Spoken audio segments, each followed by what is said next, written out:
Tonight was a rough one. The Warriors blow a 15-point lead at home to the Clippers. The final score 130-125. The Clippers maybe sleepwalking through three quarters. They come out and they dominate in the fourth quarter, scoring 44 points in the fourth quarter alone, outscoring the Warriors 44-28 in that fourth quarter, en route to their 5-point win, 130-125. It closes the Clippers' first half of the season. They're now on the All-Star break, and they did it on a positive note. The Warriors, though, suffering another rough loss. As we look at the Warriors now as the season continues, they have the second most losses in the NBA when leading by at least 15 points at one point in those games. So losses when leading by 15 or more points this season. The Spurs have the most, 7 of those such losses. The Warriors have the second most with 6. No other team besides the Spurs has more than the Warriors. 6 losses this year when leading by at least 15 points, and this is the second such loss against the Clippers. Remember, the Warriors had a 22-point lead against the Clippers down in L.A. earlier this season, and they lost that game as well. And this one is particularly frustrating because it's on the doorstep of what was the best stretch of Warriors basketball this whole season. Not just winners of 5 in a row, but winners of 6 of 7. This team was playing really, really good basketball, and it was the defensive end. They were getting the job done. It was good efforts from Stephen Curry. Obviously, you expect that, but also Kuminga, and you saw a little bit more balance from Klay Thompson at times. You had Podziemski, of course. You had Andrew Wiggins playing better basketball. Draymond Green doing everything. It felt like a legitimately more repeatable brand of basketball for the Warriors, right? You weren't just relying on Stephen Curry to give you 40 points every night. You got more from others, and it felt like that was a legitimately good option for the Warriors moving forward, and one that was, I don't want to say slump-proof, or one that was going to show up every single night, but the Warriors had enough people contributing during this win streak that you felt like, all right, someone has a bad game, we'll be fine, because we'll be able to rely on the others. And tonight it all came crashing down, despite the fact that it was great for 3+ quarters.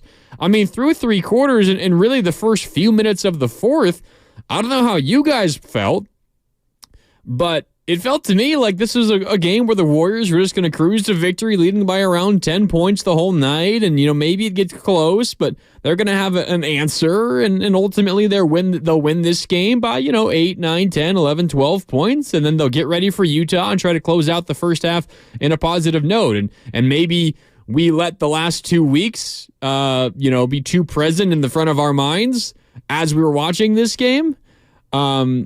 Because this felt like a game straight out of a month ago. That homestand from hell when the Warriors got blown out by the Pelicans and blown out by the Raptors, and they blew that big lead against the Nuggets in the fourth quarter. This felt like that kind of game.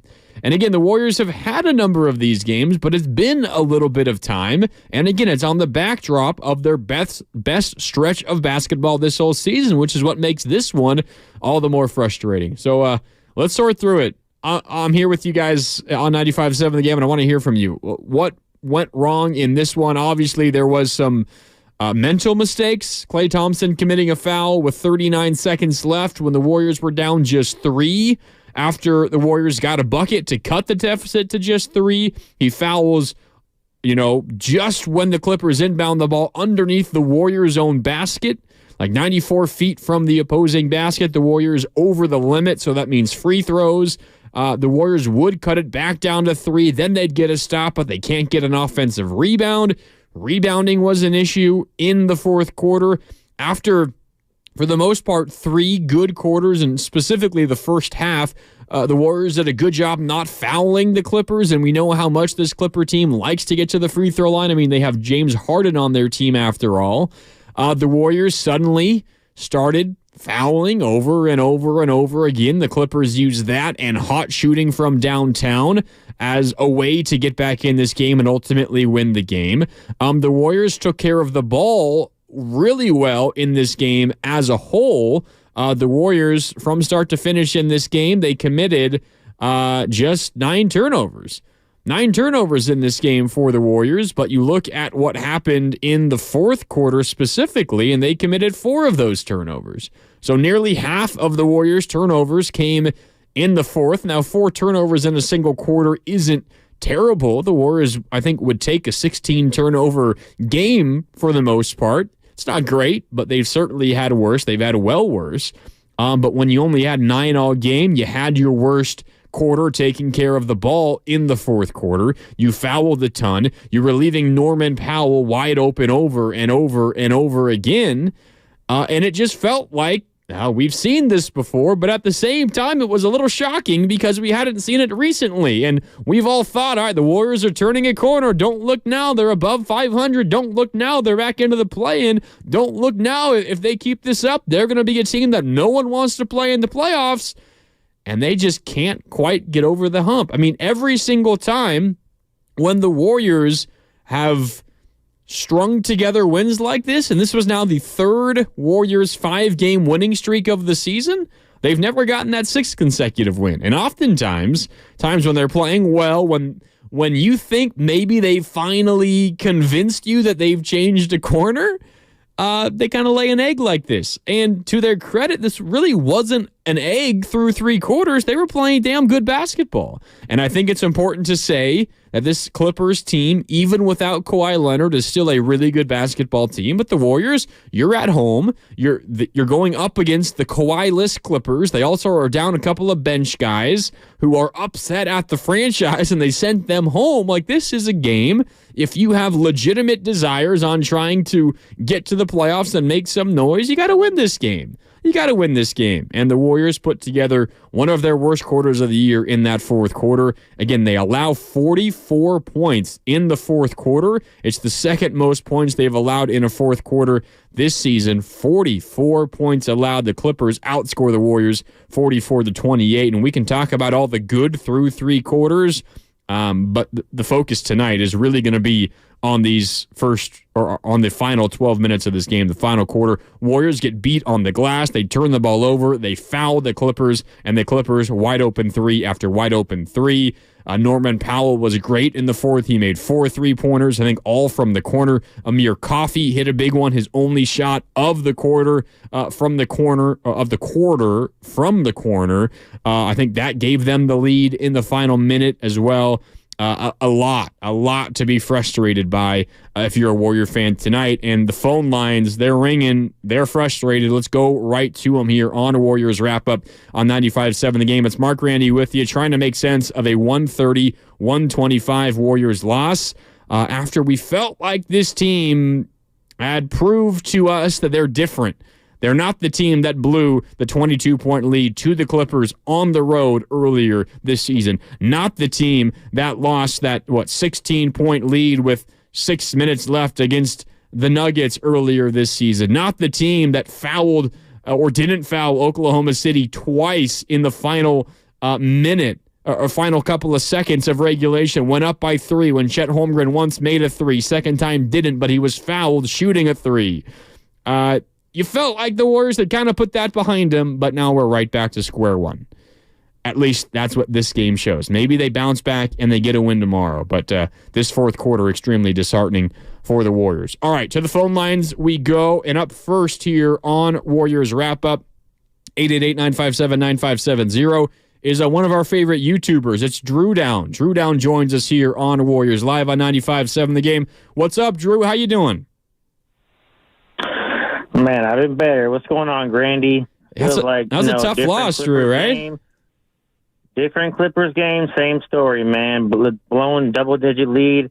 I thought Podziemski was really good for the majority of the game. I thought he was 2 for 6 from the line. I thought when he missed both of those free throws after the flagrant by Plumlee, I thought we had a chance to kind of maybe get some momentum there.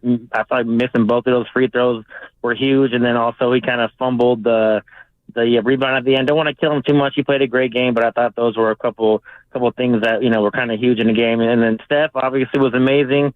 I thought he might have forced some things at times, had some turnovers, but all in all, Steph 40 points. I can't really complain about that too much. I thought that the Devs missed a ton of layups, at the rim.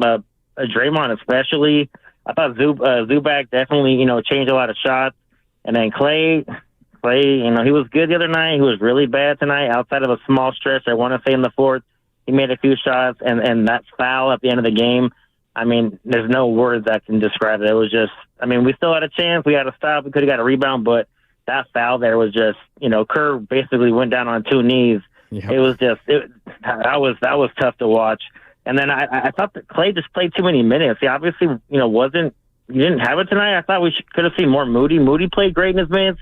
GP2, I don't know why their minutes were so low. I felt like they definitely should have got a little more run. And then where was TJD at? The Clippers were cooking. They outscored us in the paint. The free throws 37-18. I thought we could have used maybe at least give them a look. Looney played okay. Sarge was absolutely a non-factor tonight. So I'm surprised TJD couldn't even sniff the court. And then Russell Westbrook, he definitely got about 4 offensive rebounds. He just kept sneaking in and getting some extra possessions for them. So it was just a tough loss. And it's sad to say, but, it's been the same story against the Clippers for the last, I think 3 times we played them. Double-digit leads, 20-point, 15-point leads, and fourth quarter, bad defense, drive to the paint, dribble penetration, kickouts for 3 offensive rebounds. So this was a chance for the Warriors to, really get some momentum and climb up the standings going into the break. And they got a tough game, a back-to-back in Utah. I know we beat them the other day, but a back-to-back in Utah, it's not going to be easy. So a real missed opportunity for the Warriors tonight. And let's see what they got left in the tank for tomorrow. Thanks, Grandy. Yeah, thanks, Drew. I think you're spot on with a lot there. The Klay Thompson decision to foul, you're right. Steve Kerr standing on the sideline, like right behind Klay Thompson where he committed the foul. Once the whistle blew, like hands on his head, goes down to a knee or a couple of knees, and I think you could read his lips as well. Like, Jesus Christ, like how could you do something like that? Like, bad decision by Klay Thompson in a really key moment. Not to say that guaranteed lost the Warriors the game, but, the Warriors get a stop in that situation. There's plenty of time on the clock. You get a stop, and you could get a 3 to tie the game, force overtime. You go for a quick 2, then play the foul game. Who knows? It didn't absolutely lose the Warriors the game, or at the very least, it didn't turn a loss, or it didn't turn a win into a loss, but it certainly made it much, much, much more difficult for the Warriors, and that's not a mistake that a veteran should be making. If that's Podziemski, maybe you can understand it. If it's Kuminga, maybe you can understand it. You get a little over-eager and you foul. Maybe you think you're down 4 instead of 3. Maybe you think there's less time on the clock, whatever the reason. That's not something that a veteran of Klay Thompson's status should be making. That kind of decision. And Drew was right. Klay did make a couple of shots in the fourth quarter, and they were steadying shots. They were big shots because the run for the Clippers kind of began late in the third. They hit the buzzer-beating 3. They're feeling a little bit better about themselves. Klay opens up the fourth by making a 3. Then he makes a nice pump fake 3, step in off the dribble, mid-range jumper. I think Klay should really be utilizing that mid-range jumper a little bit more than he has. He makes those 2 shots, but other than that, he was relatively nowhere to be found on offense this game. After making those 2 to begin the fourth, he went 0 for 4 the rest of the quarter. And in the game, Klay Thompson was 4 for 14. 4 for 14, 1 of 9 from downtown, 12 points, 3 rebounds, 1 assist. Just not going to cut it. Just not going to cut it. A bad Klay Thompson game, that's for sure. And I don't necessarily want to dwell too long on a bad shooting night, because that happens every once in a while, and it happens every so often. Bad shooting months happen. Bad shooting seasons happen. And I think, Klay, you have seen at times a concerted effort at him to kind of pull back just a little bit and take stock of who he is as a player. But today certainly was a bad one. And I think maybe you could point a finger more so at that decision to foul as opposed to the bad shooting night, because that is more controllable. The foul and the decision that he made in that moment. I also think Drew brought up a good point with all the offensive rebounds the Clippers were getting. Russell Westbrook specifically, he had 3 offensive rebounds in the fourth quarter alone. 3 of his 4 offensive rebounds were in the fourth. One of them was off of a Mason Plumlee missed free throw. He came soaring in for the dunk. No one got in his way, and he had an easy putback dunk. 2 points right there. So, as Drew mentioned, you're getting beat on the glass. You're getting you're fouling, and you're putting the Clippers on the line all the time in that fourth quarter. The Clippers in this game, 37 free throw attempts in this game. 37 free throw attempts after only 3 in the first quarter, by the way. So 34 over the final 3 quarters. 34 free throw attempts over the final 3 quarters for the Clippers. 15 of them came in the fourth. 13 made free throws in the fourth. The Warriors had 2 in the fourth quarter. That's an 11-point difference at the line in the final 12 minutes. Warriors lose this game by 5. You can look at the free throw discrepancy in that fourth quarter as a reason why the Warriors lost. So, how do you maybe get a little bit stronger in the paint? You help yourself out on the boards?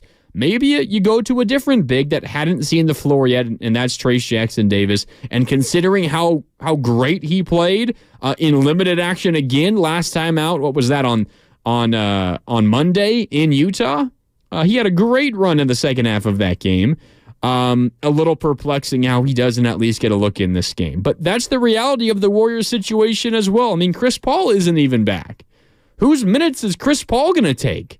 Like, there's a lot of guys on this team that aren't going to get the minutes that it feels like they deserve and should. Now, I'm not making an excuse for Steve Kerr and his rotation decisions, but that is the reality of this Warriors team, night in and night out. If they're healthy, there's going to be someone on the bench who could have contributed, who didn't get the chance. Tonight it was Trayce Jackson-Davis, and maybe he could have helped the Warriors earn the win, but he didn't play. He didn't get off the bench at all. All right, back to the phones we go on Warriors wrap-up on 95.7 The Game. Mark Randy with you as the Warriors fall to the Clippers 130-125. Up next is Matt in San Jose. What's up, Matt? You're on 95.7 The Game. How you doing? Hey, what's up, guys? I'm doing good. I just wanted to let you know I'm hitting that thumbs up on YouTube. I'm Thank on you, man. Instagram, pushing that heart button, because you guys have my heart on Valentine's Day. Because even though I'm upset, I'm hanging with the old lady. You know, I'm upset about the Warriors, but you guys boost up my spirits. So I had a quick question for you. It's relating to Klay Thompson. I just feel like he's getting too many minutes. I kind of wanted to get on the backpack with you guys about, TJD should have played a little bit. Klay Thompson, 30 minutes. Like you said, 1 for 9 on the threes. I'm wondering why he's still starting, and I wanted to see if maybe you could just add to that. Yeah. Thank you. Yeah, thanks, Matt, and appreciate the love. Really do. Happy Valentine's Day as well. I think the reason why Klay Thompson is still starting is, we can overreact to a game like this, and I know there's been a handful of these. I honestly feel like Klay has been playing a little bit better than we give him credit for. I think he's kind of the popular and the hot guy to jump on and to, I don't know, not to tear down, but, and I shooting is one thing, but the decision to foul is another. That's way harder to excuse. But Klay Thompson is starting because he's won 4 championships. He's a perennial all-star in his prime, and he's going to be a Hall of Famer, and Steve Kerr is riding with his veterans. And that's been Steve Kerr's MO all season. Maybe you feel like the Warriors should start Brandon Podziemski instead of Klay Thompson. And Podziemski was incredible tonight. 9 of 12 from the field, 5 of 5 from downtown, scored 25 points, had 7 rebounds, 8 assists. Like Brandon, the rookie, was amazing. So maybe you feel like the Warriors should start Podziemski. Now, I will say, we've seen Steve Kerr pull Klay Thompson. I mean, how many times recently? It was one of the stories of the last road trip. Did not close against Memphis, did not close against the Nets. In the locker room post-game talking about how difficult that is for him. Like, to Steve Kerr's credit, we are seeing him adjust those maybe preconceived notions about who Klay Thompson is. Now, maybe just the next step of that is saying, all right, Klay, you know what? Until you prove us otherwise, you're not starting anymore. And maybe that decision is coming. Now, I will say, to answer our caller's question, I mean, before tonight, it's not like Klay was shooting lights out every single game, but the Warriors had won 5 in a row. They've been playing, they've won 7 of 8. They've been playing great offensively and defensively since like January 27th, the best defensive rating in the NBA. And I know Klay is not near the defender that he once was, but Klay's still a part of that. And while being one of the best defenses in the NBA during that stretch, still putting up a number of points as a team offensively. So, I mean, if the team is playing like that, you're not going to go around changing anything. And one game is not going to necessitate a major change. But if this is something that becomes the norm again, as it was earlier in the season, perhaps we see Steve Kerr making another decision like that. But I don't think it's coming next game, tomorrow night. I don't think it's coming out of the All-Star break immediately. It's going to have to be an issue, I think, consistently. And I know a lot of you are going to be upset at me, and, well, it's already been an issue, right? I don't think Klay has been as bad as a lot of people like to say. Now, tonight was bad. I'm not denying that. 12 points, 4 of 14 from the field, 1 of 9 from downtown. Committed a really, really, really rough foul in the final minute with his team down 3, putting the Clippers on the line when all you had to do was play out the 24 seconds, get a stop, get the ball back, give the ball to Steph, and maybe you go to OT. It was bad. And I'm trying to get inside the mind of Steve Kerr as opposed to giving you what I feel like the Warriors should do. But if the question is Klay going to come out of the starting lineup, I can tell you pretty confidently, not anytime soon. Not anytime soon. Now, would it have been better for Steve Kerr to not play Klay Thompson 30 minutes tonight? Yes, of course. And maybe the Warriors win. 4 of 14 from the field, committed that bad foul at the end. But that's not what Steve Kerr has ever proven to you that he's going to do. So I think it would be foolish to expect it to happen after this bad game, considering that the Warriors have been playing great basketball, their best basketball of the season up to this point. So I don't know what else to say about that other than it was a really, really bad game, and the Warriors might win if he's just a little bit better. That was rough for Klay Thompson today. All right, back to the phone lines we go. 888-957-9570 as Warriors wrap-up continues. Up next is John in Modesto. I know John also wants to talk about Klay Thompson. John, what's up? You're on 95.7 The Game. So my big issue is the definition of insanity. If to your point earlier, you'd mentioned that Klay hasn't been closing the games recently. In fact, some of the games that he didn't start for, those are the games that they actually won. But part of the issue for me is we're repeating the same thing over and over, and the defense is not there. He is basically leaving his man, over-helping, leaving things open. There was a point in that game where he tried to go underneath Paul George, right? And gave Paul George an N1. And what was he trying to do? Right? So these are some of the bonehead plays, and I'm sorry, right? I know he's done a lot for this team over the long haul, but, I mean, he's not doing the same. The effort's not there, or it's sporadic. And he should be not closing, but he closed again tonight, and guess what the result was? So yeah, that's all I have to say. I got you, John. I got you. I mean, are we forgetting what he did in Utah literally 2 nights ago? 26 points, 11 of 19 from the field, 3 of 7 from downtown. He was, until Steph went nuclear in the fourth, he was your best offensive player all night in Utah. Like, that's the case. And maybe the adjustment for Steve Kerr is to treat it more night to night. Like, you can't make a long-term decision on any player on this team, maybe other than Steph Curry, because he's Steph Curry and still one of the best players in the NBA and one of the greatest players to ever play this game. But, like, last time out, Klay was great. He was great. And the reality, maybe, of Klay Thompson at this point in his career is just it's not there on a consistent night-to-night basis anymore. So the answer is, Steve, all right, let's coach this on a night-to-night basis.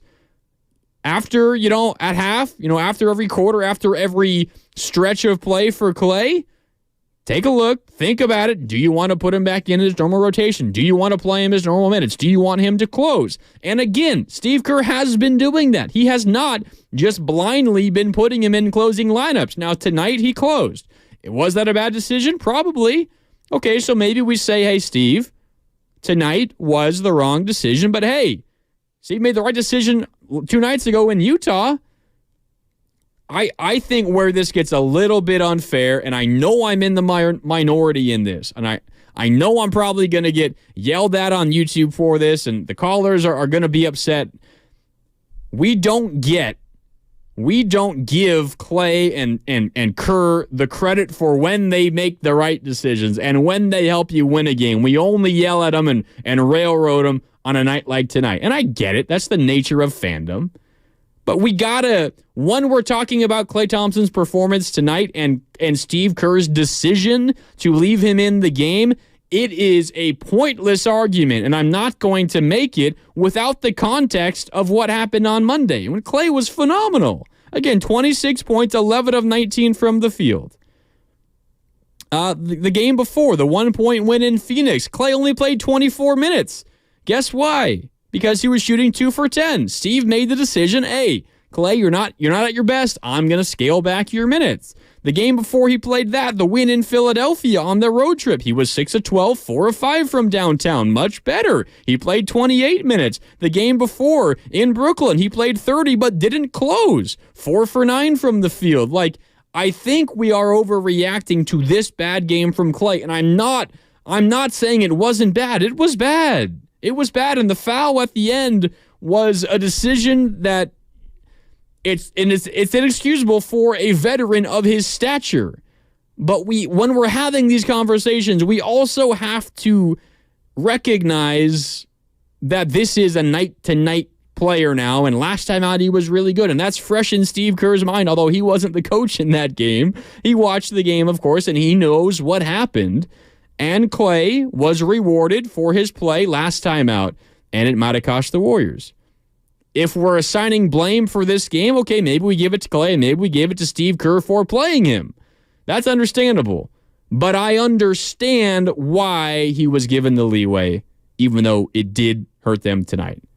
I hope that makes sense, because I can guarantee you that is what is running through Steve Kerr's mind. And maybe you disagree with the result, maybe you disagree with the process, but I'm just telling you that's how the Warriors are thinking about this on a night-to-night basis.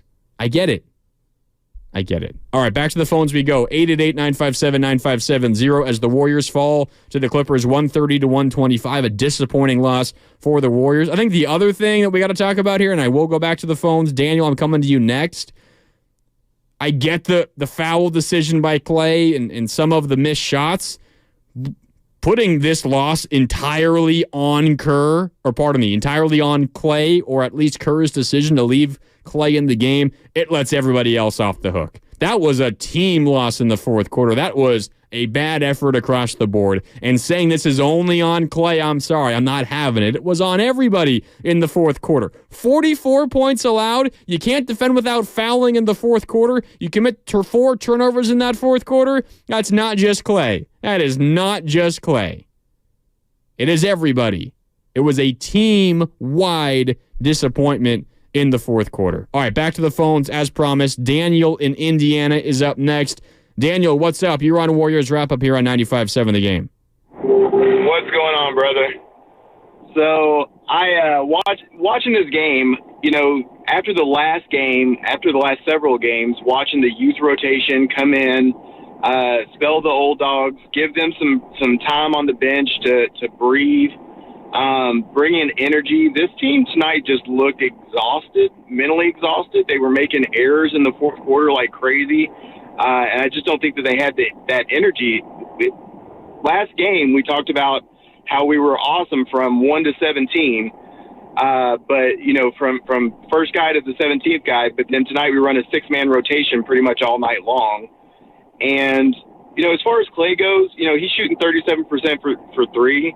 But if you watch him, it's when his body is drifting left to right, or he's like backpedaling as he's shooting a three.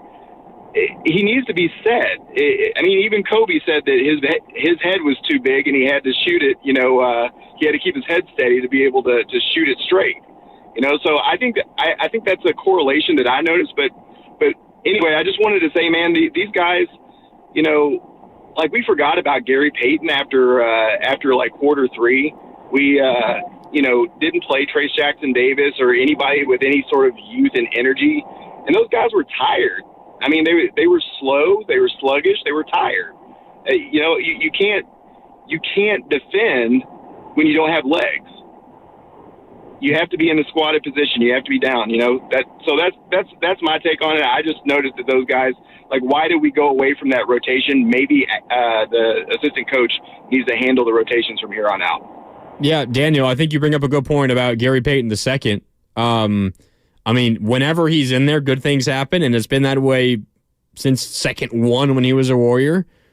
He brings energy. There was a moment in the first half where Steph is making a three, and he's wide open, so GP2 has confidence going in, and you see GP2, who's in the game at the time. He's not just celebrating on the bench. He's in the game, standing further down the right wing from Steph, and he's like shimmying as Steph is putting up the shot. He brings that energy. He brings the good vibes. And generally speaking, good things happen when he's on the court. And I agree with you. I was kind of wondering where he was in the second half.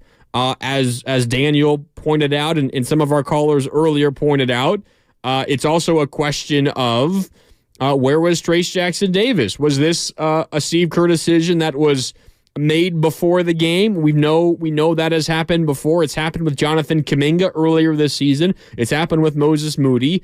Did he go up to TJD and say, hey, Rook, just want you to know you're probably not going to play tonight? If that was the case, it's then on Steve Kerr to adjust and say, hey, you know what? This isn't working. Westbrook is dominating us on the glass. They're getting to the rim. We got to get some size, some athleticism, some youth.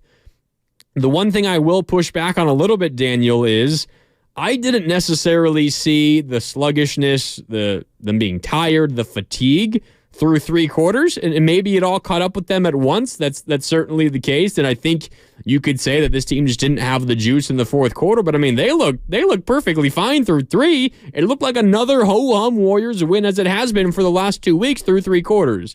The fourth quarter was an entirely different situation. But they looked fine through three, and that probably was also part of the reason why Steve Kerr decided, generally speaking, status quo for the fourth. And you know what? We're going to hear from Steve Kerr coming up in just a little bit on the other side, but we do have a break to get to here on Warriors Wrap-Up on 95.7 The Game. We'll hear from Steve Kerr. We got a couple more calls to get to as well, and we got a lot more to talk about because, as I said, I know Klay Thompson is the hot button topic in this one. There was a lot of other issues in the fourth quarter. Rotations, individual players, mental lapses. Klay Thompson obviously has his hand in a lot of those things here tonight, and he was bad. I'm not denying that. But there's other mistakes that need to be discussed here on Warriors Wrap-Up. All right, time for a break. When we come back, Mark and Omar, you're on the way next. We will hear from Steve Kerr as well after this one. We'll see how he answered some of those questions that you guys have here on Warriors Wrap-Up. That and more is coming up on the other side. The Warriors fall to the Clippers 130-125. More Warriors Wrap-Up next on 95.7 The Game. Spring is free at Laney College. There's something for everyone. You can study any way you want. In-person, hybrid, and online-only classes. All of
Cal Credit Union.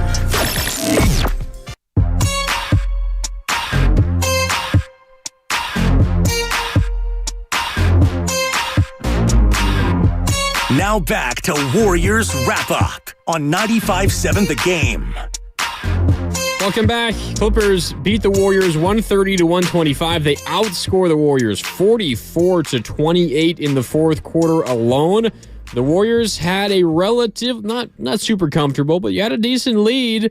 The Warriors were up 106-94 with 9 minutes left in the fourth quarter. You're up by 12 points. The Clippers then go on a 36-19 run to close the game. They immediately put up a 10-0 run to get back within 2, but in all, in the final 9 minutes after the Warriors led by 12, the Clippers outscore the Warriors 36-19 down the stretch. Offensive rebounding by Russell Westbrook specifically. 3 of his 4 offensive rebounds were in the fourth quarter, including a putback off a missed free throw. Free throws, by the way, the other major bugaboo for the Warriors in this one. They ultimately shot 37 free throws in this game, the Clippers did, but they did a gigantic portion of their damage from the line in the fourth quarter alone. 13 of 15 from the stripe in the fourth quarter. The Warriors only 4 free throw attempts in the fourth, and they missed 2 of them. Brandon Podziemski missed 2 big free throws when things were feeling good for the Warriors. If you missed it, there was a scuffle on the court in the fourth quarter. It was really when the Warriors were feeling their best. They were up by double digits. Things were going their way. It felt like the Warriors were going to cruise to their 6th straight win. And it was Mason Plumlee down low who couldn't get a shot to fall, wanted a foul, didn't get the whistle. Looked like maybe it could have been a foul, could have been a no call. It was a no call. Podziemski ends up with the rebound, and Plumlee in frustration goes over, hacks him, gets called for the foul, and then in more frustration kind of hacks him for a second time, which was a relatively hard hit but didn't get him in the head or the neck area. And then kind of one more swing, but it was softer and didn't connect nearly as strongly. He gets called for the personal foul, and then in addition, a technical foul on top of that, or a flagrant 1 on top of that. Ty Lue got called for a technical, his second of the game. He got ejected for those 2 tees. And then Kuminga came over and kind of gave Plumlee a soft shove in the back. And he got called for a technical for that as well. So the technical on Kuminga, the technical on Ty Lue offset, and then the 2 free throws for the Warriors from the Plumlee flagrant 1 were taken by Podziemski. He missed them both, and that's kind of when the game turned. But up to that point, it felt like the vibes were high for the Warriors. The Warriors were getting into the Clippers' heads, much like Draymond Green did to the Suns and to Yusuf Nurkic in the Warriors' last home game over the weekend.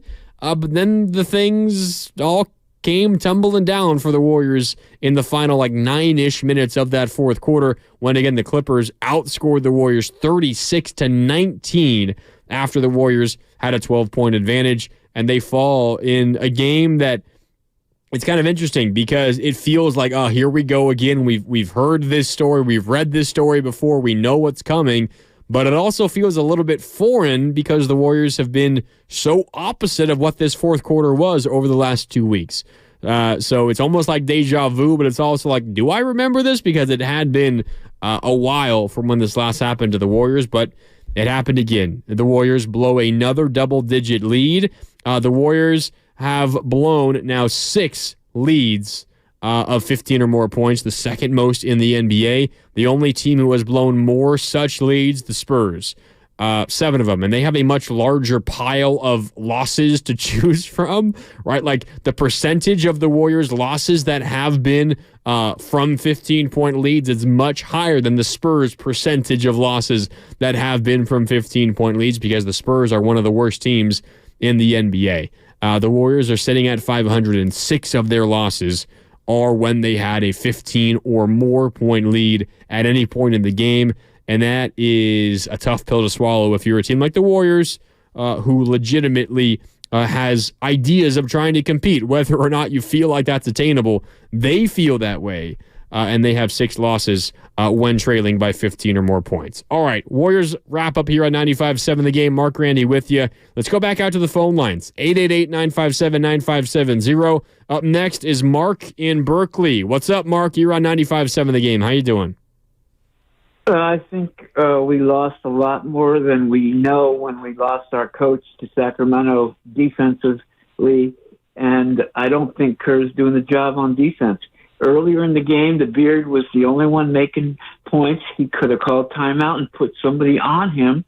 He just doesn't do stuff like that. It's almost like he likes to see duels between the offense, and when you have a run-and-shoot team, you live and die by it. And everything the guy from Indiana said, I agree with about the bench and all that. And I love seeing Curry score all those points, but it's a team sport. We got to get everyone involved, and we got to play better defense. I don't see why there wasn't a big man in there at the end. He should have had some other players. I don't know why he does that. He's thinking about something. I don't know, watching these guys. They were tired in the fourth quarter. That's all I have to say. Yep. Thanks, Mark. I do, and this is something that I wrote down in my notes. I have it right here in front of me. First of all, it's that the Looney minutes in the second half were not good. That is when the Clippers began to kind of put a run together, and then Steve Kerr moved off of Looney, but the run continued because the Clippers were dominating the paint, they were getting offensive rebounds, and they were drawing fouls. So if the Looney minutes aren't working and you feel like you are at a disadvantage in terms of size and ability to defend down low and grab rebounds, and again, Looney isn't an option, Draymond as the 5 isn't working in that particular instance, you don't have another option but to turn to TJD. Unless you want to go to Šarić, but I mean, we all know Šarić is not going to be the guy if you're looking for, the grittiness down low. Šarić in his role is fine, but you're not going to him for help defensively, for help on the glass, for help defending without fouling. Your only legitimate option, if you feel like you need to be bigger and you don't trust Looney because that stretch of ball was not good, is TJD. So if you have a potential gripe in this one, I don't blame you. I think it is. You got to be a little bit more flexible with rotations and decisions and minutes, and maybe go against your decision pregame, which was this isn't a game for TJD. And maybe you got to go to him and give him some minutes because the Warriors are in a stretch right now where they've played a ton of basketball of late. They have a back-to-back tomorrow, and Steve Kerr, who we will hear from in just a little bit, has said that he expects all the veterans to be available tomorrow in Utah on the back-to-back before the Warriors go on the All-Star break. Maybe this was a game to get some fresh young legs in there that could help you defend and counter some of the things that were going against you in the fourth. I think Steve Kerr, if he was asked that question, would say something along the lines of, well, he's cold. He's been sitting on the bench all game. Maybe the follow-up question would be, well, what other choice do you have? Because what is out there isn't really working. All right, back to the phones we go. Warriors wrap-up continues here on 95.7 The Game. Up next is Omar in Oakland. Omar, what's up? How you doing? I'm doing good, my brother. I want to say, Stani and Guru, they know me. I'm not even a Warrior fan. I'm a Celtics fan. I'm still hurt over the 2022 finals. But I love Klay Thompson, though, because I'm a shooter. I play ball, traveled. It's not about me, but I love the way Klay plays. And at the end of the day, I don't like the way he's getting thrown under the bus. And I blame Steve Kerr to some degree because he's 34 years old, ACL, Achilles, went through a lot of stuff mentally, physically, and spiritually. And I know he battled some stuff. And at the end of the day, he's still averaging like 18 points as a third option. So he shouldn't get all this blame because he's 34 years old. I mean, it's not a lot of 34-year-old shooters that had great, production at this age, like Ray Allen, Reggie Miller.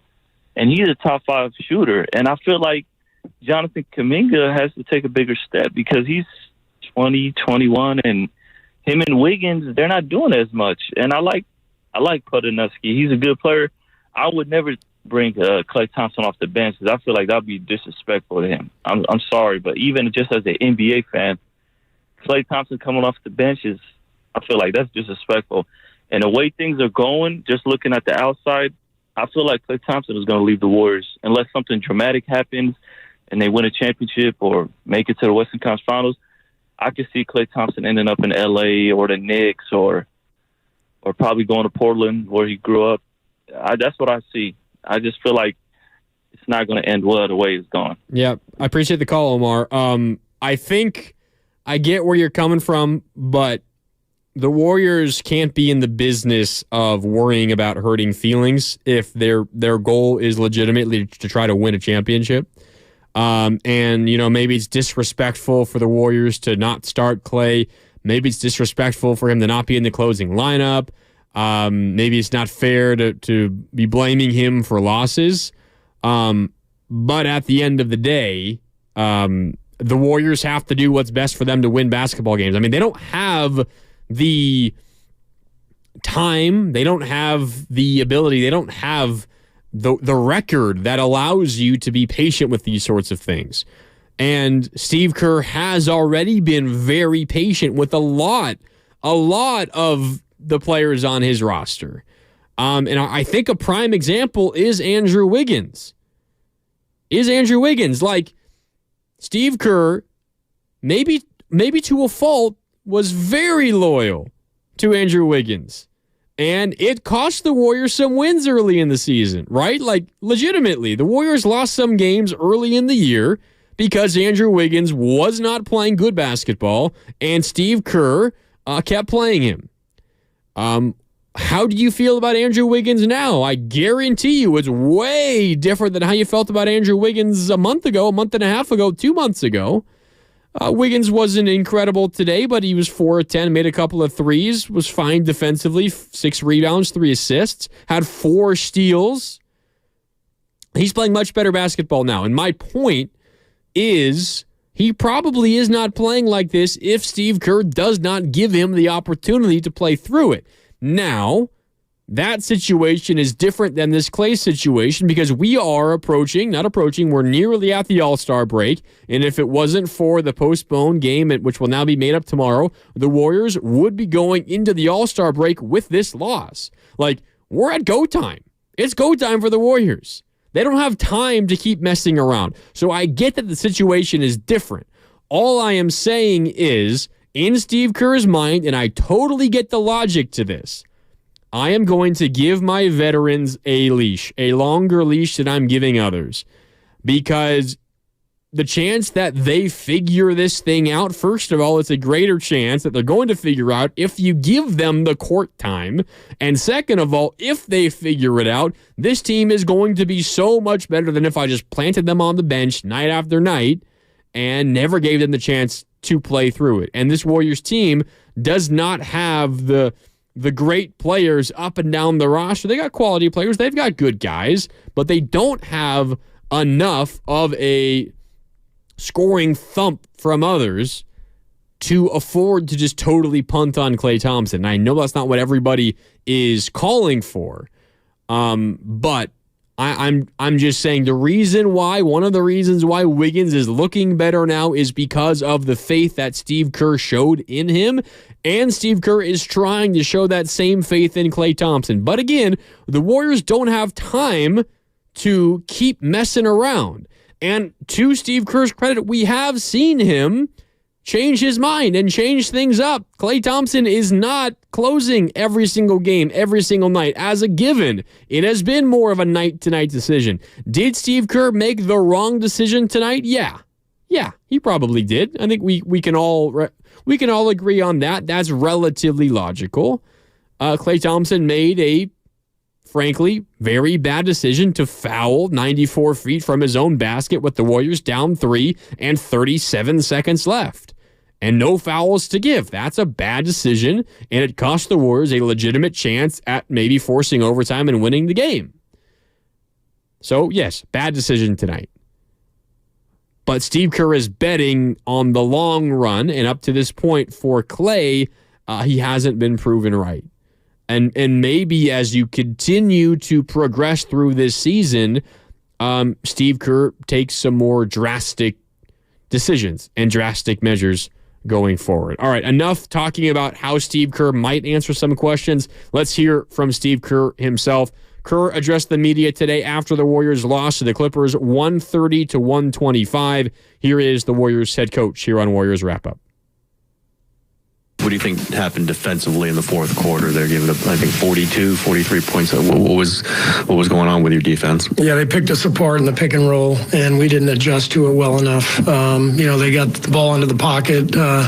Norm Powell got several threes, out of that, the pocket pass. And then we fouled them. I think they shot 15 free throws in the fourth quarter, 37 for the game. So thought we had a really good first three quarters defensively. For the most part, the third quarter was better. Was okay. The last couple minutes of the third, it felt like they got loose a little bit, and then they just dominated the fourth. It seemed like the offensive rebounds, I think they had 6 in the fourth also. Yeah. They seemed pretty timely. How much did those kind of... Yeah, those hurt for sure. When we did get stops, we just couldn't come up with the ball. So disappointing because our defense has been very good for the last few weeks, and we let our guard down. Looked like you did not want the foul when Clay committed the foul. Yeah, we didn't want to foul. We're down 3 with 38 seconds. So, it's an obvious defend and, just play it out and get a rebound, and then it's a one-possession game. Coach, so Clay this season performance just inconsistent. So you were as a shooter in your career, and you have some incredible moments in your career. So you definitely understand mindset and confidence as a shooter. So when a player going through like such a career challenge, what kind of role should a coach play? That's my job, to help our guys be the best versions of themselves, and there's different ways to do it, but it's mostly communication and perspective, and then trying to put players in the best position to find their rhythm within the game.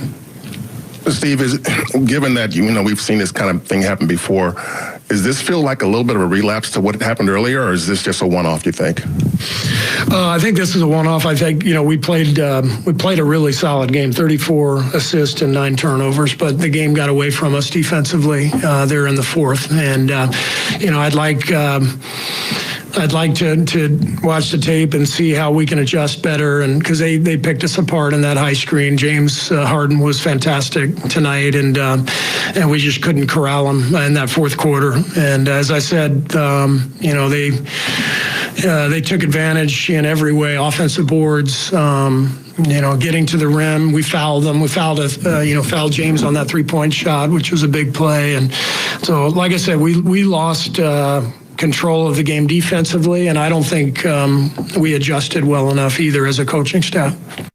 You heard it from Steve Kerr there at the end. You getting picked apart by the James Harden screen and roll, the pick and roll, time and time again. It's a reason why they were getting open threes. It's a reason why they were getting to the free throw line. And Steve Kerr said, you heard it from him himself, the coaching staff did not adjust well enough. Maybe the follow-up was, well, what should have those adjustments have been?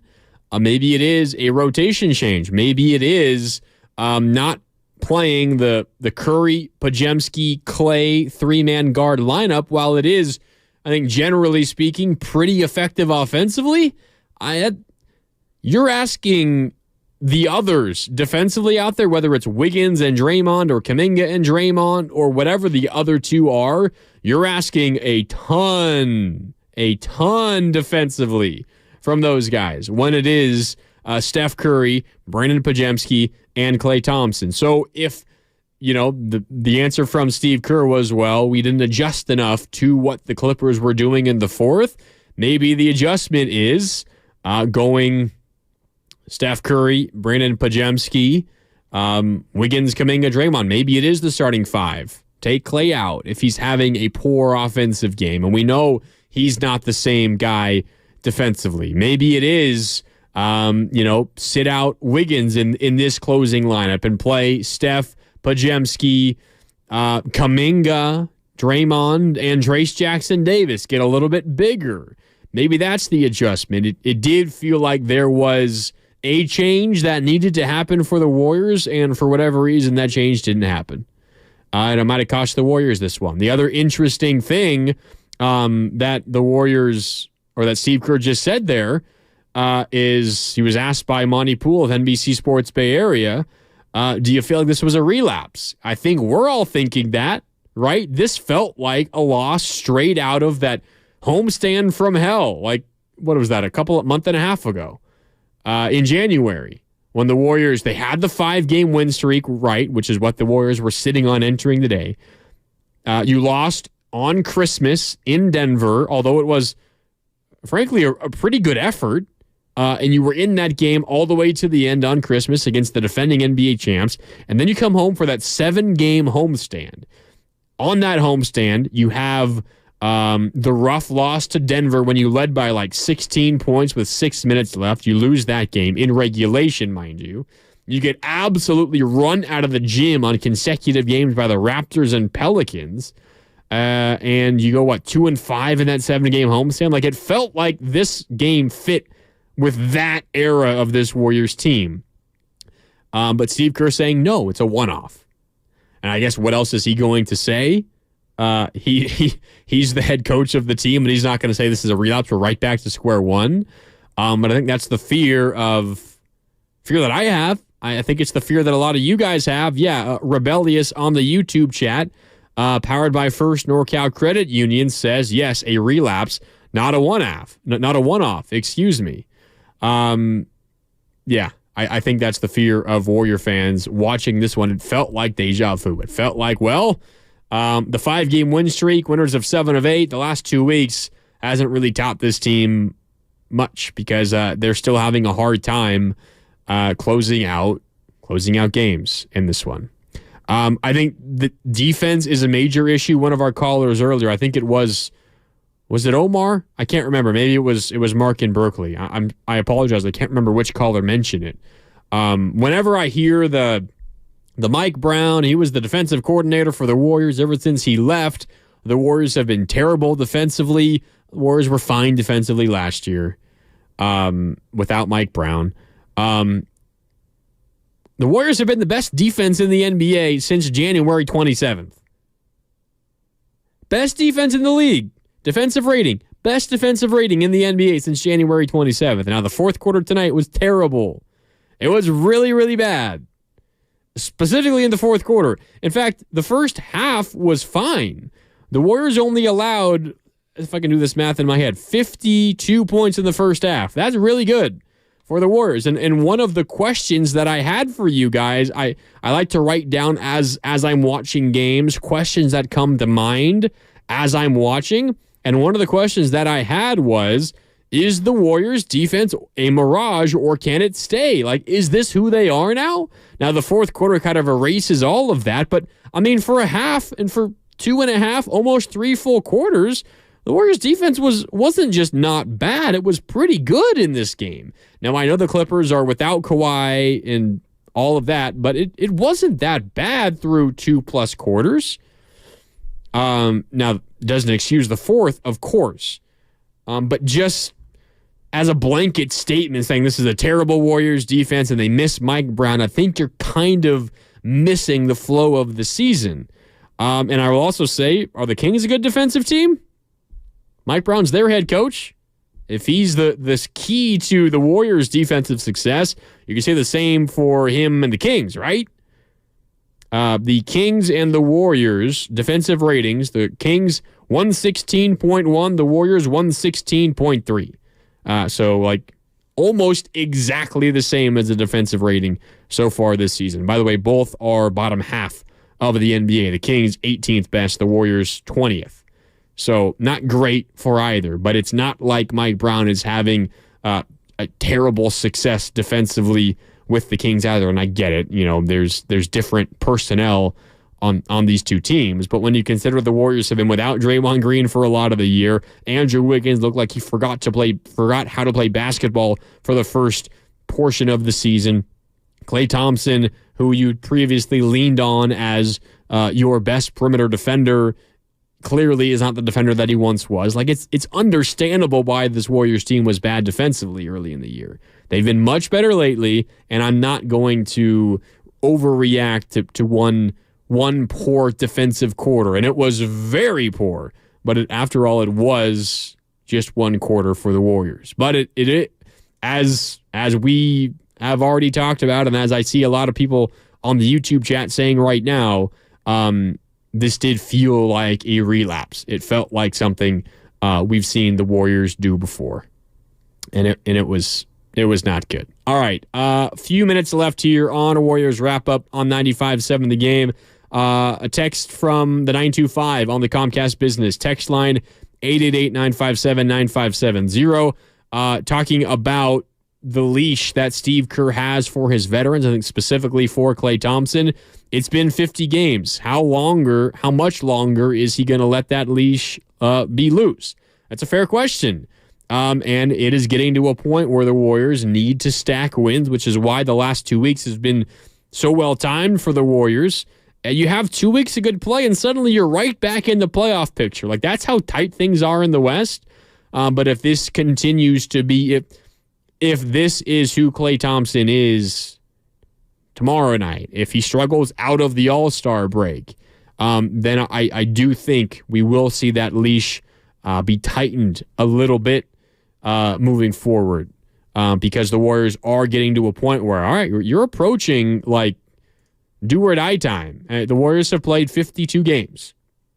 They're 26-26. You played 52 games, which means you have 30 games left. 30 games left. You're 26-26. You're 14-14 at home. The Warriors are 14-14 at home, 12-12 on the road. They're nothing if not consistent this season, although of late it feels incredibly inconsistent because of what they did the last 2 weeks and how they followed it up today. All right. Warriors wrap up here on 95.7 The Game. Mark Randy with you. We do have to hand out our hardest worker of the game, which is brought to you by the Alameda County Sheriff's Office, who works hard to serve the community. Are you looking for a career in law enforcement? Learn more about job opportunities at joinacso.com. Relatively easy decision for me. I guess you could go one of two ways. For the history that Brandon Podziemski made tonight, though, I will go with Brandon Podziemski over Steph Curry. I do want to talk about Curry here in just a moment before we do sign off. Podziemski was great tonight. 25 points, 9 of 12 from the field, 5 of 5 from downtown. He did leave 4 points at the free throw line, though, and they were big ones. 2 of 6 from the stripe. Also 7 rebounds and 8 assists. Only committed 1 turnover and had a steal. 25 points off the bench for Brandon Podziemski. By the way, he is the first player in NBA history with 25 or more points, 5 or more rebounds, 5 or more assists, 5 or more made threes while shooting 100% from deep off the bench in a single game. So some history there for Podziemski. 25-plus points, 5-plus rebounds, 5-plus assists, 5 or more threes. Did not miss a 3 and came off the bench the first time in NBA history. He's also been on fire from downtown after struggling to shoot the ball from deep earlier. Podziemski had gone 10 games without multiple threes in a single game. He was 3 for 25 in that span. Over his last 3 games, he's now made 9 of his last 12, so he is shooting lights out and playing really good basketball. Tonight was one of those examples as well. That is, again, our hardest worker of the game, Brandon Podziemski, brought to you by the Alameda County Sheriff's Office.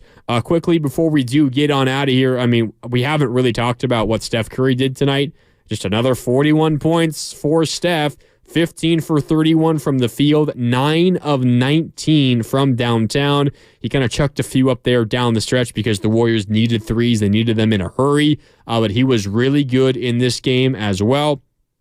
Steph is the first player in NBA history with 7 or more made threes in 4 consecutive games. His last 4 games, 11 made threes, 9 made threes, 7 made threes, 7 made threes. Over 4 games, that is what? 20 plus 4, 34 made threes over 3 games over 4 games for Steph. He's been incredible. And how about this stat? Only 152 players have ever made 7 or more threes in a game 4 or more times. Only 152 players have ever made 7 or more threes in a game 4 or more times in NBA history. Steph has done it in 4 straight games and now 130 times in his career. Nobody else has done it more than 48 times. Again, 152 players have made 7 or more threes in a game 4 or more times. Steph has done it in 4 straight games and 130 times in his career. Nobody else has done it more than 48 times. That is the greatness of Stephen Curry, which is what makes this loss so frustrating for the Warriors. You get a great Stephen Curry game. You dish out 34 assists. You only turn the ball over 9 times, and you find a way to lose because the defense let you down in the fourth quarter. The final score, 130-125.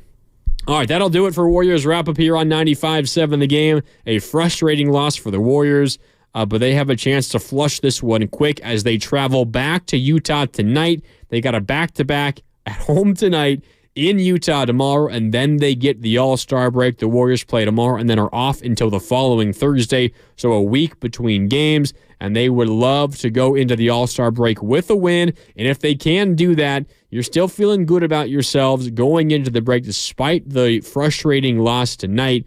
The Warriors have that opportunity to do that tomorrow in Utah. Tip-off is set for 6 from Utah. That means pregame coverage with Warriors Live begins at 5. It will be Willard and Dibbs with you at 5 on Warriors Live. I will have Warriors wrap-up once again tomorrow night, so looking forward to that. Hopefully the Warriors can close the unofficial halfway point of the season with the win against the Jazz in Utah. All right, thanks to everyone for involving yourself in the broadcast, in the show here tonight. Appreciate all the comments on the YouTube chat, the calls as well, and on the Comcast Business text line. Thank you so much. Also, shout out to Sterling Bennett across the glass. My name is Mark Graney, signing off. The Warriors fall tonight to the Clippers 130-125, but they're back in action tomorrow. Coverage beginning at 5 right here on 95.7 The Game. Is switching your wireless service to Total by Verizon easy? Totalmente. And you get unlimited 5G data